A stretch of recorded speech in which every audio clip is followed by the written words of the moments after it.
Blessings, warriors of Yahuah and the truth. I cannot get this lighting right. Yeah, that's a Jersey Housewives. Jersey Housewives.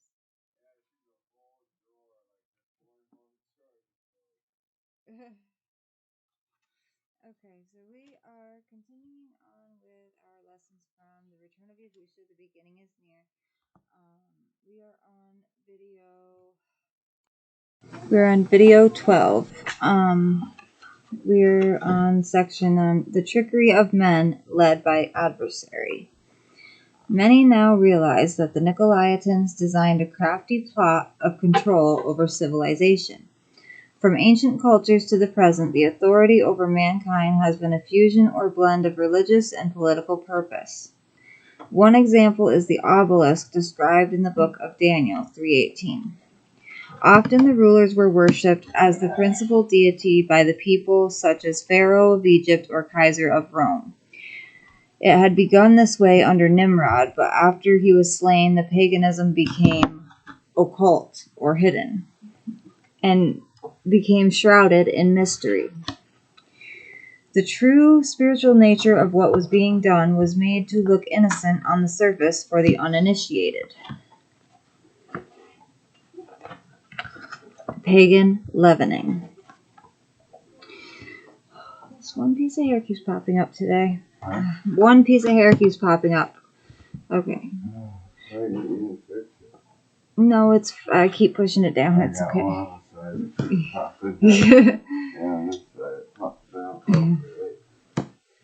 After Yahusha, people who had his spirit in them spread out in the Roman Empire. The old idolatry was being questioned and exposed, and began to falter. The pagan religious cults began to feel the effects of the truth. Something had to be done to save the order and control which those who ruled civilization had, and their religious paganism was failing. Along came Constantine, a compromiser who could find the middle ground. Bella, you're okay? Keeping the previous pagan priesthood and their framework intact.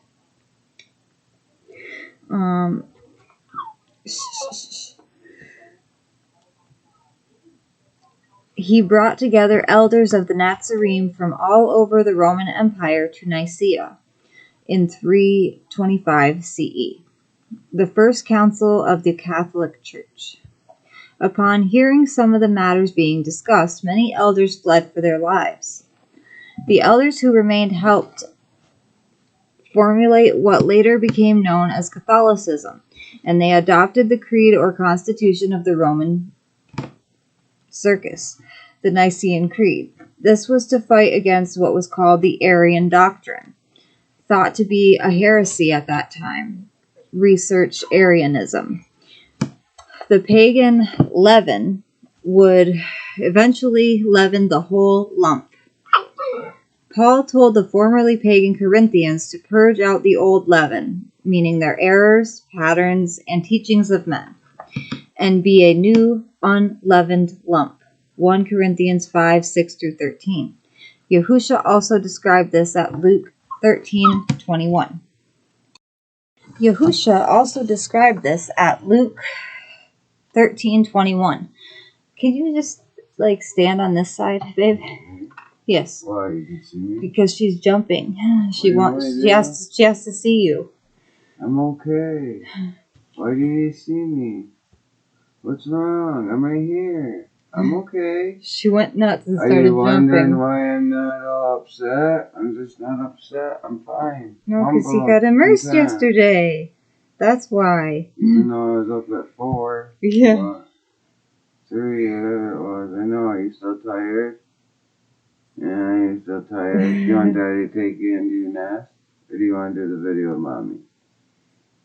Yeah, you can do... Oh, the light? Is that bothering you? You don't like the light? Is the light bothering you? It's okay. You can lay down, tuck down. Yeah, you can lay down, Bean. Down. Yeah, there you go. Mommy, stand here. The former line of Kaisers were of a family line, but Constantine was a break in that line. but he became the father of the empire, assuming both political and religious control. The former Kaiser's Tsar or Kaiser or Caesar took titles such as Pontifex Maximus, and Pope or Father, and ruled over a body of pagan priests called the Curia, Latin for council. The members of this body were called cardinals, from the Latin word cardo, meaning hinge. The idea that they were a hinge of a door suggested that they assisted the high priest of Janus, who was the door to the Elysian fields. The pagans, that's the pagans' heaven. These pagan priests assisted the Kaiser, who was this pagan high priest of Janus.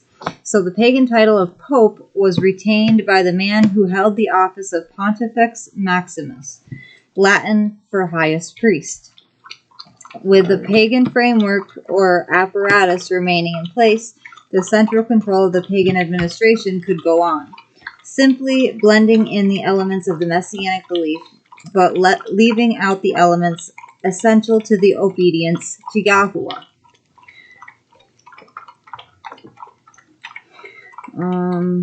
The pagan organization in place retained the office or title of Pope, the body of priests called cardinals, and even the word Curia for council. The Pope was no longer thought of as the high priest of Janus, but to literally be the authority of Christ on earth. My hair. Oh, it's okay.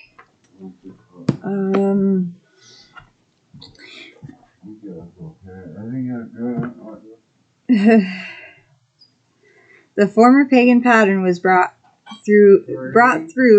Who pretty little girls on reading the book.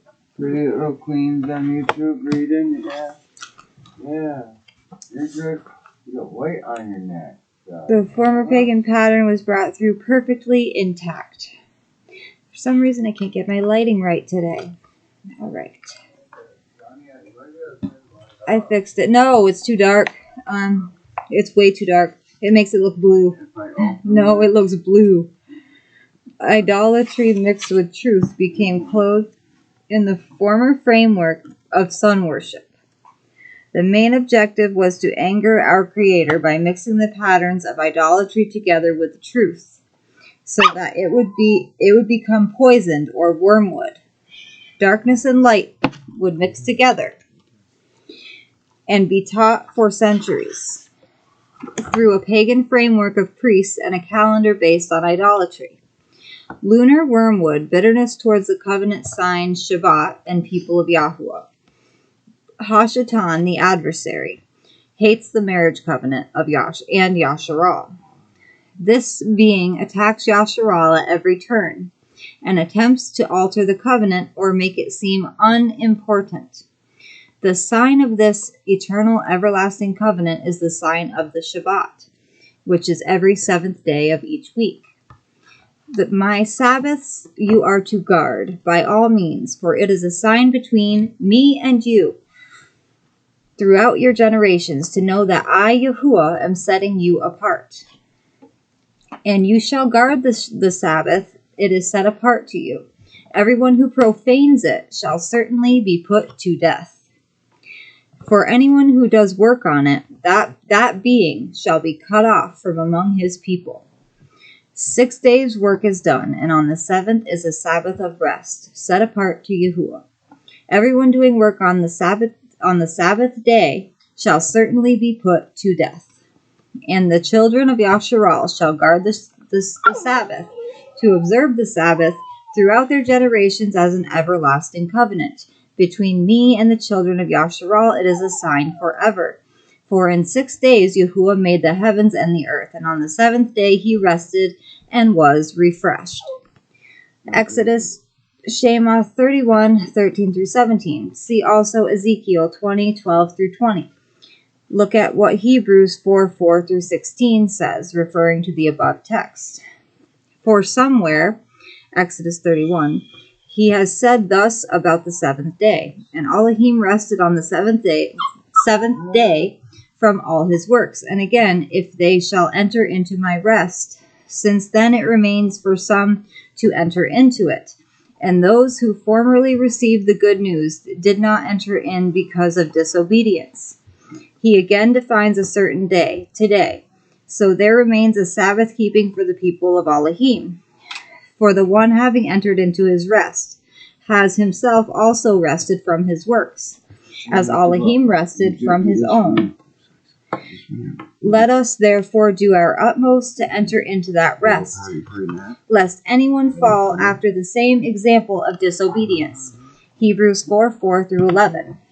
The outward sign that we actually give worthship, like worthiness is worth, or self-worth, worthship. Obedience equals worship to the real Creator, who made heaven and the earth and sea and fountains of water. Revelation 14:4. Is this sign of resting as he rested every seventh day since creation. This message of the messenger sent forth to announce to those dwelling on the earth, even to every nation and tribe and tongue and people, is going forth from the Nazarene today. Oh, I'm sorry, this hair is bothering me. Okay. Fear Elohim and give esteem to him, because the hour of his judgment has come.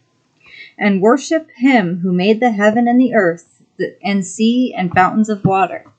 Again, it is important to discern how we have been deceived into believing we are giving worship, which is worship and obedience, to the Creator of heaven and earth, while having the sign of our worship to him removed by revisionism.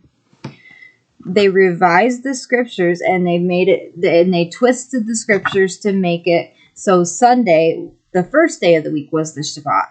But as you study the scriptures, you can tell that they're lying to us, because it says the seventh day, and Sunday has never been the seventh day.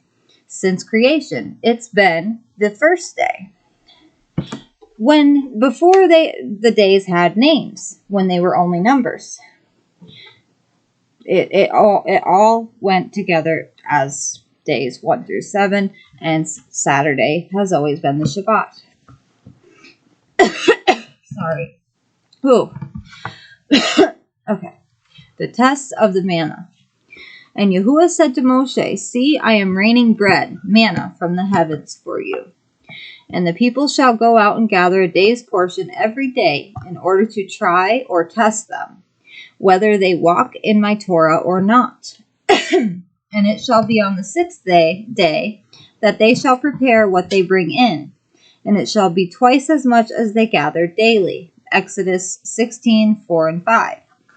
Crafty schemes to divide us. The elect can be deceived and fall away from the covenant by crafty schemes and trickery. We should no longer be children tossed and borne about by every wind of teaching, by the trickery of men in cleverness, unto the craftiness of leading astray. Ephesians 4:14. Ephesians 4 reminds that while we grow toward a unity, oneness of belief and pattern for living, we have to be patient, humble, meek, and bearing with one another in love. We will have to tolerate differences with patience and not grow apart in bitterness. Yahusha said we would be known by the love between us. Not that we would all be exactly alike. The blind faith of those captured by the mother of harlots, Catholicism, may never be overcome until they personally study and struggle to get at the truth, to get down to the root, to the truth. We also must study lunar-based weekly Sabbath system.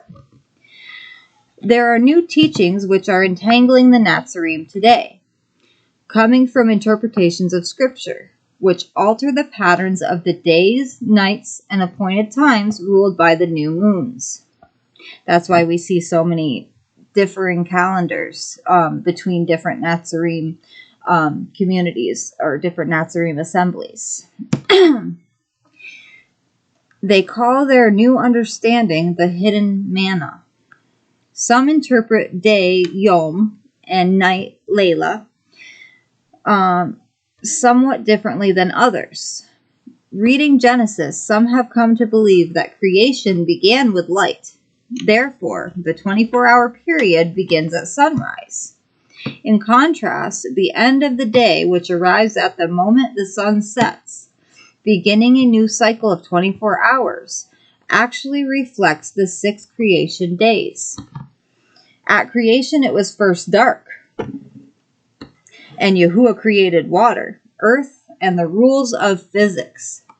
Kepha, or Peter, tells us that the earth was formed out of water. Darkness was on the face of the deep. The first sentence of Genesis states, "In the beginning, Elohim created the heavens and the earth, the Shamayim and the Arets. And the earth came to be formless and empty, and darkness was on the face of the deep." The evolutionists will say, first there was nothing, then it exploded. The elements were not yet existent, since all energy from nothing was purely kinetic, active, non-material radiation. After the cooling effect from the expansion of space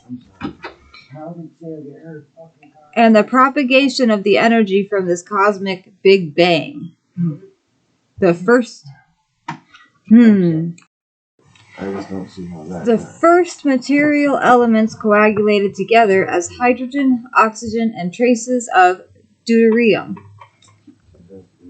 We are not proponents of the Big Bang.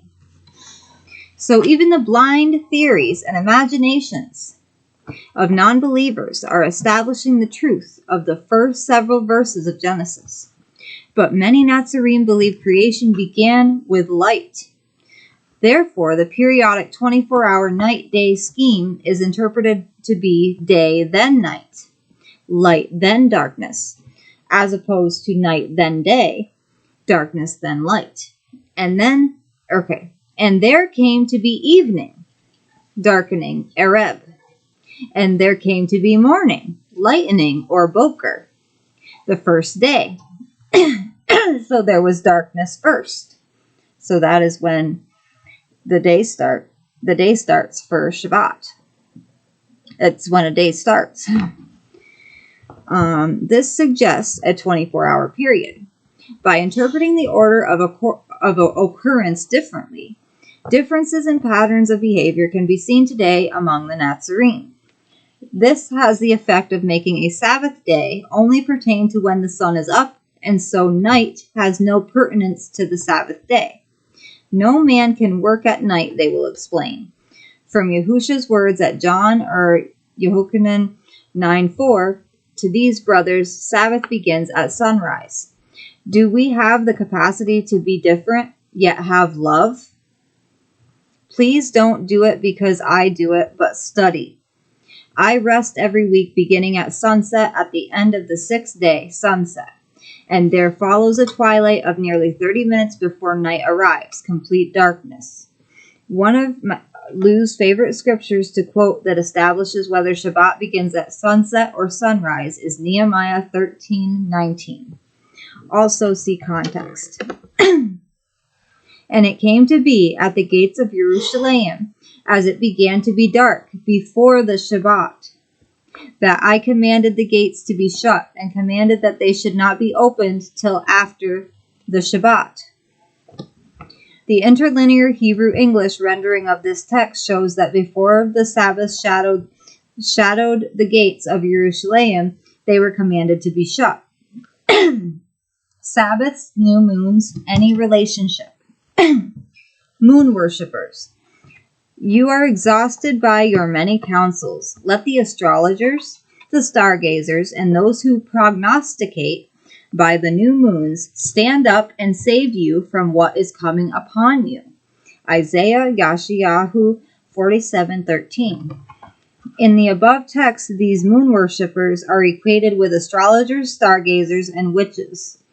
Both sun worshippers and moon worshippers will be devoured by fire, which they so fervently honor. The lake of fire will destroy the enemies of Yahuwah, and his wrath at the end of days will consume them with fire. The moon was a deity among the pagans, and it ruled their lives as we see it echoed in the horoscopes of astrology today. Crystal gazing, tarot card reading, and spell binding, chants, enchantments to bewitch are exploding in popularity all over the earth today, reflected in the success of the adventures of Harry Potter. Moon dances and rain dances are performed at powwows, where incantations and dancing are used to invoke divine aid in hunting, battle, or against disease. I have gone to many a powwow because one of my exes was Native, and he was very, very into his culture, and it did kind of seem like a ritual. To me, it did. The elect can be drawn away by the sign of the everlasting covenant, and deceived into believing they have not been. Certain texts of Scripture seem to be telling us that each new moon is a Sabbath, but it doesn't actually state this in a resolute way. It's only arrived at by extrapolating to broadly infer or estimate from known information. We read about directives to open gates and curtains or to blow a shofar on a new moon. However, there is only one new moon spoken of on which no work is to be done. So yes, there is one new moon out of the year that is, in fact, a Sabbath of rest prescribed by Torah. Can we bear with one another with love, enduring such a difference between ourselves? We have to. Colossians 2:16 tells us, "Let no one therefore judge you in eating or in drinking, or in respect of a festival or a new moon or Sabbaths, SHABATHs, which are a shadow of what is to come, but the body of Messiah." Even here, there is a distinction between new moons and Shabbats, and they are a shadow of what is to come, an outline for what is expected to come. A shadow is understood to mean a metaphor or example of something else. It points to a coming reality, is a rough outline, a semblance, and is insubstantial. If we condemn one another over an unreal, indistinct shadow pattern, we are wrong even if we're right. If we get it all perfect and have all wisdom and yet lack love, we have failed the weightiest personal test. If I speak with the tongues of men and of messengers, but do not have love, I have become as sounding brass or a clanging cymbal. And if I prophesy and know all secrets and all knowledge, and if I have all belief so as to remove mountains, but do not have love, I am none at all. And if I give out all my possessions to feed the poor, and if I give my body to be burned, but do not have love, I am not profited at all. Love is patient, is kind. Love does not envy. Love does not boast, is not puffed up, does not behave indecently, does not seek its own, is not provoked, reckons not the evil, does not rejoice over the unrighteousness, but rejoices in the truth. It covers all, expects all, endures all. Love never fails. And whether there be prophecies, they shall be inactive, or tongues, they shall cease, or knowledge, it shall be inactive. For we know in part, and we prophesy in part, but when that which is perfect has come, then that which is in part shall be inactive. When I was a child, I spoke as a child, I thought as a child, I reasoned as a child. But when I became a man, I did away with childish matters. For now we see in a mirror dimly, but then face to face. No, now I know in part, but then I shall know as I also have been known. And now belief, expectation, and love remain. These three, but the greatest of these is love. 1 Corinthians 13, 1 through 13.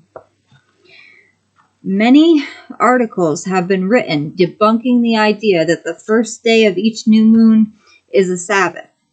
Not only have many sincere Nazarene begun to believe each new moon is a Sabbath, but they also reset the pattern of the 7-day week each new moon. This reshuffles the 7-day week into a new beginning each month for these folks. And each new moon begins with the 7th day of rest, without having a previous 6 days of work. Day of the moon count 1 to 21. Like, seriously, it goes 1, 2, 3, 4, 5, 6, 7, 8, 9, 10, 11, 12, 13, 14, 15, 16, 17, 18, 19, 20, 21. Day of the week count, beginning with new moon day. It would be the 7th day, and then the 1st day, 2nd, 3rd, 4th, 5th, 6th, 7th, and then 1st, 2nd, 3rd, 4th, 5th, 6th, 7th. That's how they count it. And so on and so forth, and it keeps repeating that way. Resetting the week each new moon is a solution? I do not think so.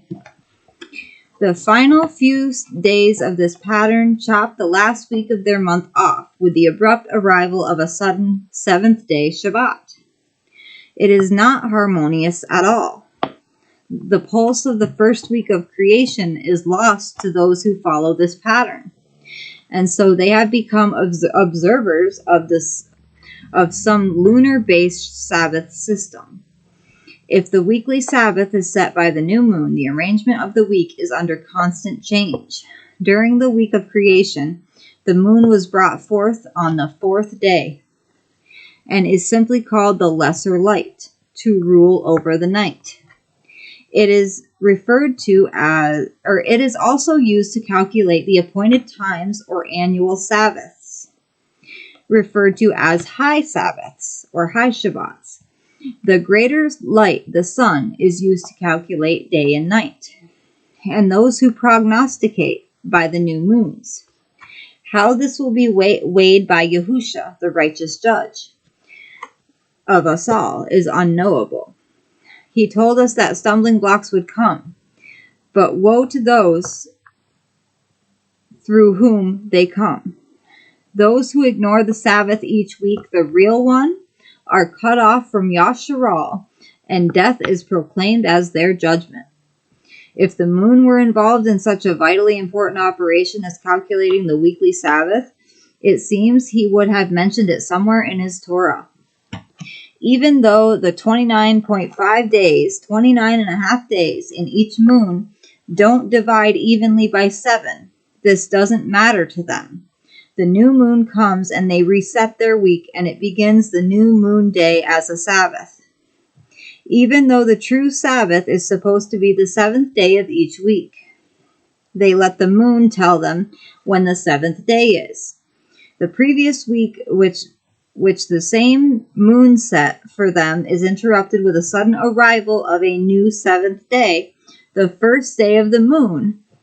The first day of the moon is the 7th day of their week. Very confusing. I don't understand how anyone could go by that calendar. Careful, you could get cross-eyed thinking about this for too long. The week is simply not in the sky, but set by the counting of days. The greater light determines these days, and all we have to do is count to 7.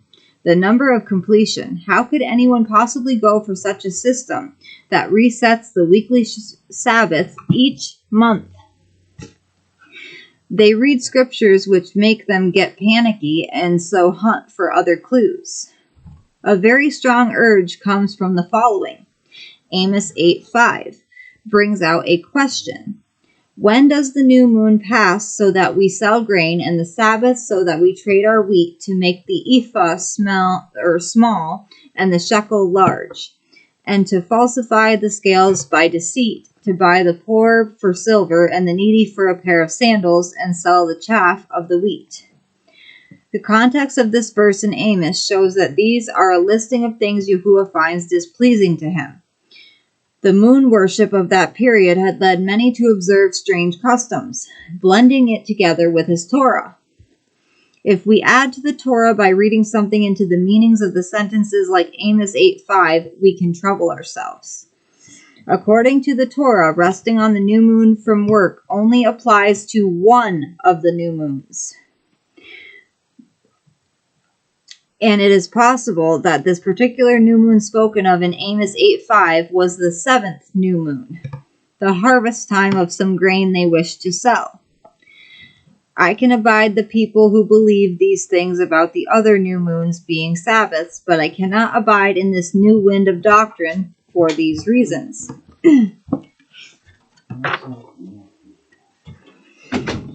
Okay, I'll go through the reasons and then we'll be done with this video. Reason number 1. Torah doesn't know about it. The Shabbaths of Yahuwah are listed at Leviticus or YAHUAH 23, 1 through 44, and Deuteronomy, Devarim 16, 1 through 18. These are listed carefully, and only one new moon is designated as being distinguished from the other common new moons as a day of resting from labor. No indication is given that any other new moon is Kodesh or set apart as a day of rest in any way. Further, there is no hint that the weekly Shabbat is related in any way to the moon phases. This is entirely a misreading of the text at Yeshayahu or Isaiah 66:23. If Father Yahuwah wanted us to know that every new moon was a Sabbath, all he had to do was say so.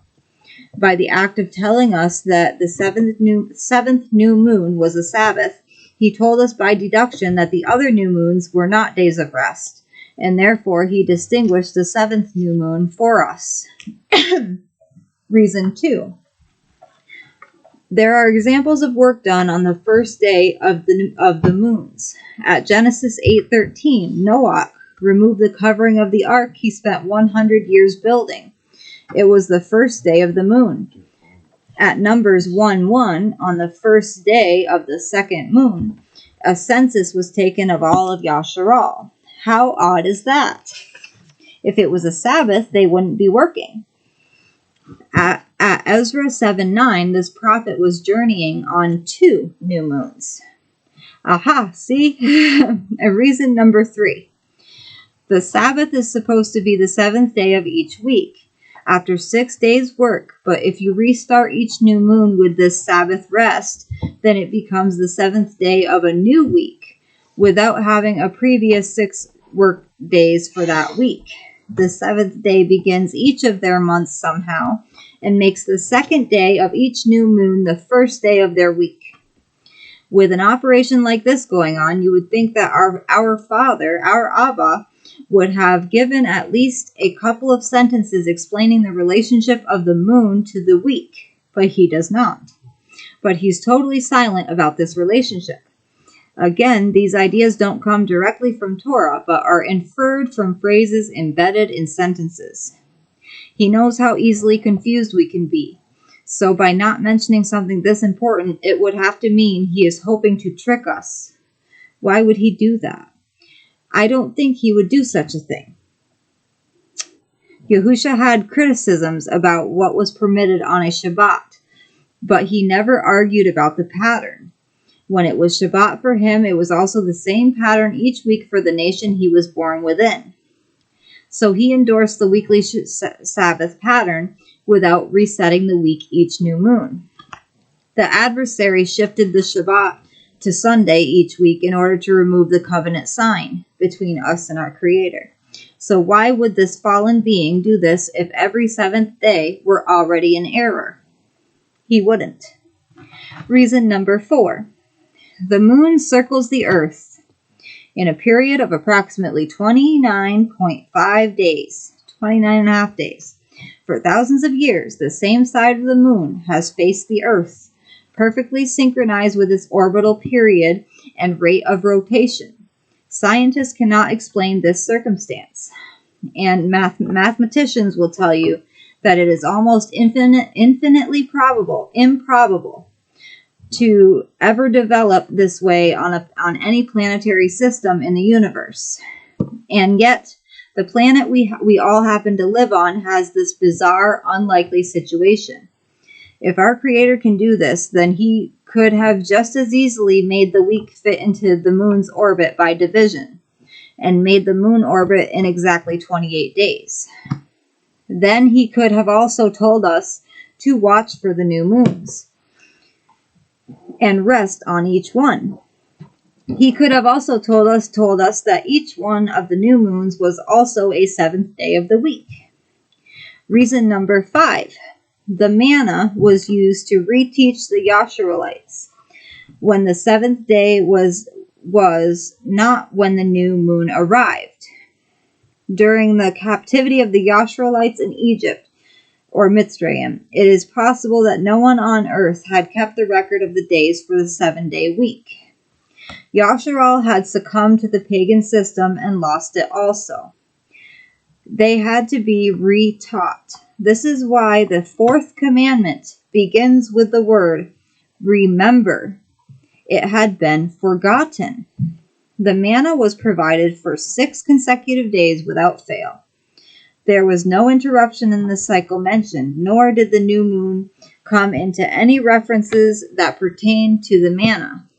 A double portion of manna coming before each new moon would surely have been a signal, and yet there is no record of this occurring. The new moons have no connection to the 7-day week. Reason number 6. The Yahudim, called Jews today, have kept the heartbeat of the 7-day week since they were among the Yahusha being retrained by the manna cycle in the wilderness. Sorry, guys. There is no record or any hint that a change in this pattern ever occurred. These are among the elect of YAHUAH and have preserved the words of the Torah, prophets, and writings for us. They are also the direct recipients of the promises, Romans 9:4, and are of the lineage of Yahusha himself. If I am going to trust any group to preserve this set-apart weekly cycle, I would lean heavily towards entrusting it to a group of Orthodox Jews, then a group or denomination that may shift on the sand of human counsel. Ephraim is the scriptural term used for Gentile dispersion, or Gentile dispersed descendants of Yusuf, and other lost tribes.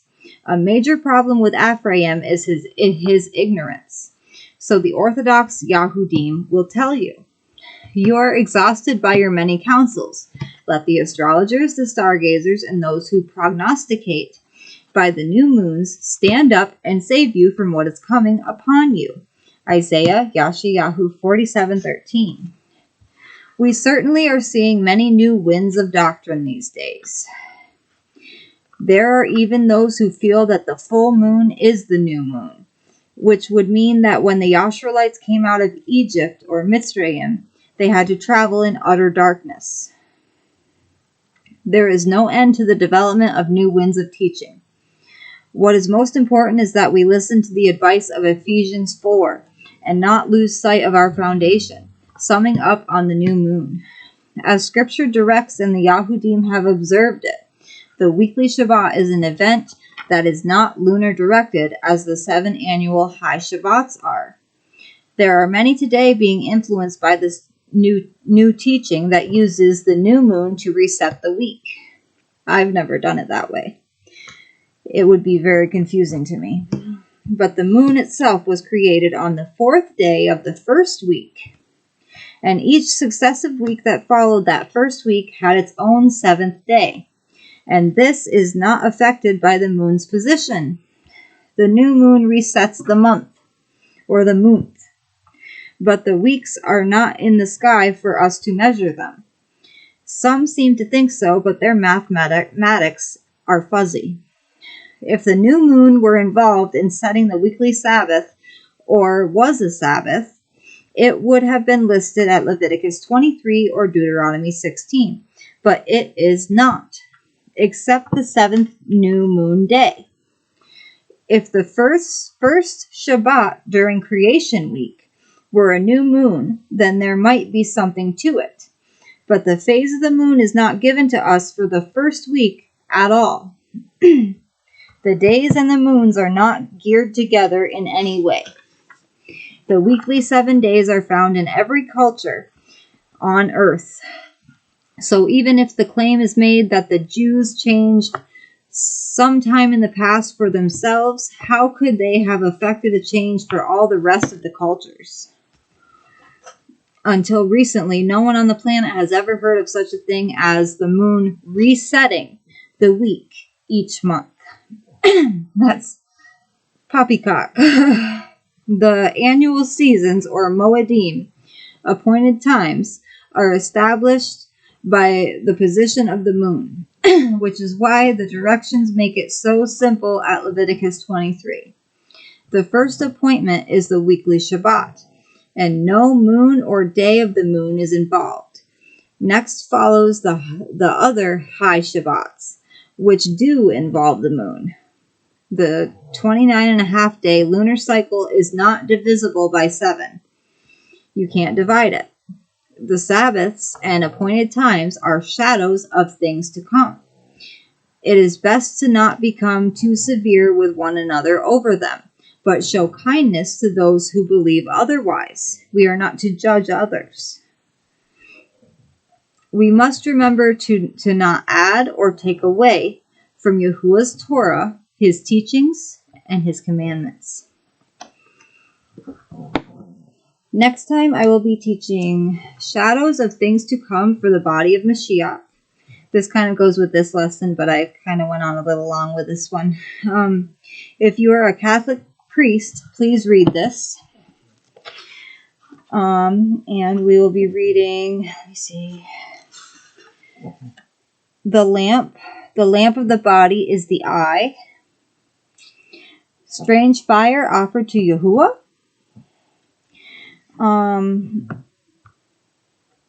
Torah, the only thing you'll take with you. The Torah is a light alive in us. We are the living, breathing Torah. And then I believe that's all I will have time for next time. But I might read metaphors as well, because that goes along with it.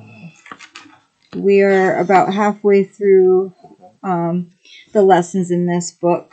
And next time you guys can decide on the next book you guys want me to start with. I am a little stuck between a few. I don't know if I want to start with The Last Nazarene, Ambassadors of the Reign of Yahusha, The Enemy Unmasked. This is by another author that his name is Bill Hughes, and it's another truth book with scripture. I believe it has it's another truth book. It talks about the Rothschilds and Israel, the Jesuits. And then the other one I was going to pick from was The Lie Remember. I usually don't ask so ahead of time, but I just I want to give you guys time to decide which book you guys want me to start with. There's other ones I could start with as well. Truth or Tradition, Who is Allah, I Am Yahuwah, that is my name. There's a book called Wormwood I could start with. Just let me guys know, let me know, guys, in the comments, my brothers and sisters. I love you all, and I hope you guys have an amazing day. I hope you guys had a restful Shabbat. Yahuwah Baruch you and your families. I love you. Shalom.